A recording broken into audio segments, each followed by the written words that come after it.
All right, let's dive right into this explainer by confronting a pretty harsh reality about why endless compromise might actually be your biggest downfall. We've all seen it, right? And honestly, a lot of us have lived it. So, why is it that the kinder you are, the more the world seems to betray you? Well, it's definitely not just bad luck. Today, we're doing the ultimate decoding of the nice guy syndrome. Society fundamentally misdiagnoses this personal tragedy, and what you might call kindness could actually be your soul's deepest betrayal. Section 1. The Tragedy of the People Pleaser. We see this tragedy play out everywhere in the concrete and steel labyrinths of the modern metropolis. Think of that hollow-eyed employee sitting on a convenience store bench at midnight after working unpaid overtime, grasping a microwaved dinner. Or the perpetual peacemaker in a relationship who literally always yields. It's the puppet's elegy, a destiny that absolutely torments the obedient, good person. You see, from childhood, we are domesticated to be submissive, fed a steady diet of moral imperatives centered completely on compliance. We become what modern sociologists like Michel Foucault called docile bodies. Our institutions mold us this way, not to help us flourish, but just to lower the cost of social management.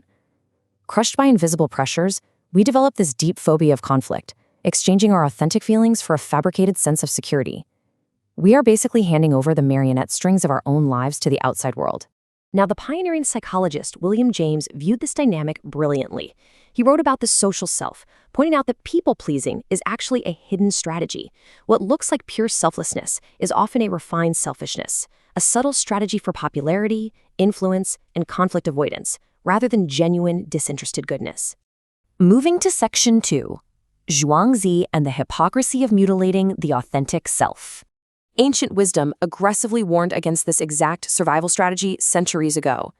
To bridge this with Western thought for a second, we might look to Jean-Jacques Rousseau, who lamented how societal conventions chain the natural human spirit. But over in the East, the Taoist philosopher Zhuangzi used a sharp surgical metaphor for this. He called an over-reliance on forced etiquette and compliance pianmu jiji, webbed toes and extra fingers. He argued that bolting on these unnatural societal rules is literally like having useless extra appendages. It doesn't help you. It fundamentally distorts who you are truly meant to be.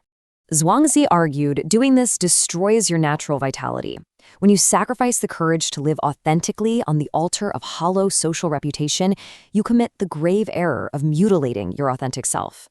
Think about that young clerk whose health collapses from working voluntary, unpaid overtime every single night just to please a manager. At the foundational level of human vitality, they are depleting the very essence of their life just as much as a reckless speculator taking dangerous risks for cash. Section 3. Liu Fan's 4 Lessons. True good versus fake good. To really understand the mechanics of this moral consequence, we turn to a striking dialogue with monk Zhongfeng in a classic Eastern text about altering one's destiny. The crucial point here is monk Zhongfeng's razor-sharp criterion for goodness, which actually echoes rigorous ethical frameworks later proposed by Western thinkers like Immanuel Kant, who argued that the moral worth of an action lies entirely in its underlying motive. Zhongfeng contrasted fake good, which is any action driven by self-interest, a desire to please, or an underlying fear of conflict, with true good. True good is a genuine benefit to others stemming from a broad, fearless, and selfless intent. So if your kindness is driven by a phobia of conflict or an intense need for approval, it is entirely fake. The monk bluntly explained to his scholars that their vision was clouded. They were literally inverting black and white.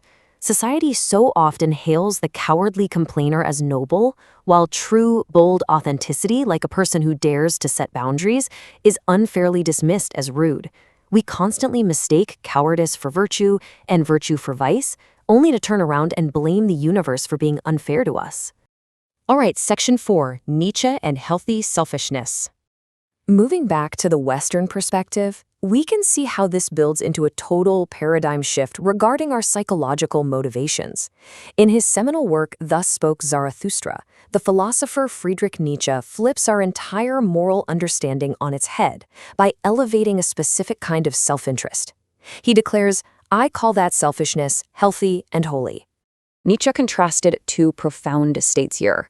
The first is the sickly selfishness of the weak people-pleaser, a starving desire that constantly seeks to steal validation or please others out of pure emptiness. He contrasted this with healthy selfishness. This is the drive to build a rich, overflowing, authentic soul that compels all things to come to you, so they can flow back out as genuine gifts of giving love. Simply put, you just cannot pour from an empty cup. Psychologist Alfred Adler similarly viewed this limitation, this self-boundedness, not as a natural human state at all, but as a harmful artifact thrust upon us by societal education. We aren't born wanting to shrink ourselves. Adler noted that we adopt what he called fictional goals.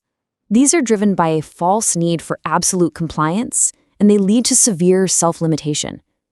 The real tragedy here is that when we adopt these fictional goals of submissiveness, we lose our true social interest. We replace genuine human connection with a neurotic need to simply avoid conflict, all while maintaining this illusion that we hold the moral high ground.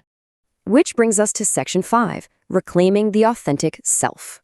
So how do we actually snap the marionette strings and escape this labyrinth of endless, unrewarded compromise? Well, the legendary psychologist Carl Jung, in his commentary on Eastern philosophy, warned that a one-sided overdevelopment, like solely focusing on compliance, inevitably leads to a psychological breakdown. We simply cannot ignore life's polarities.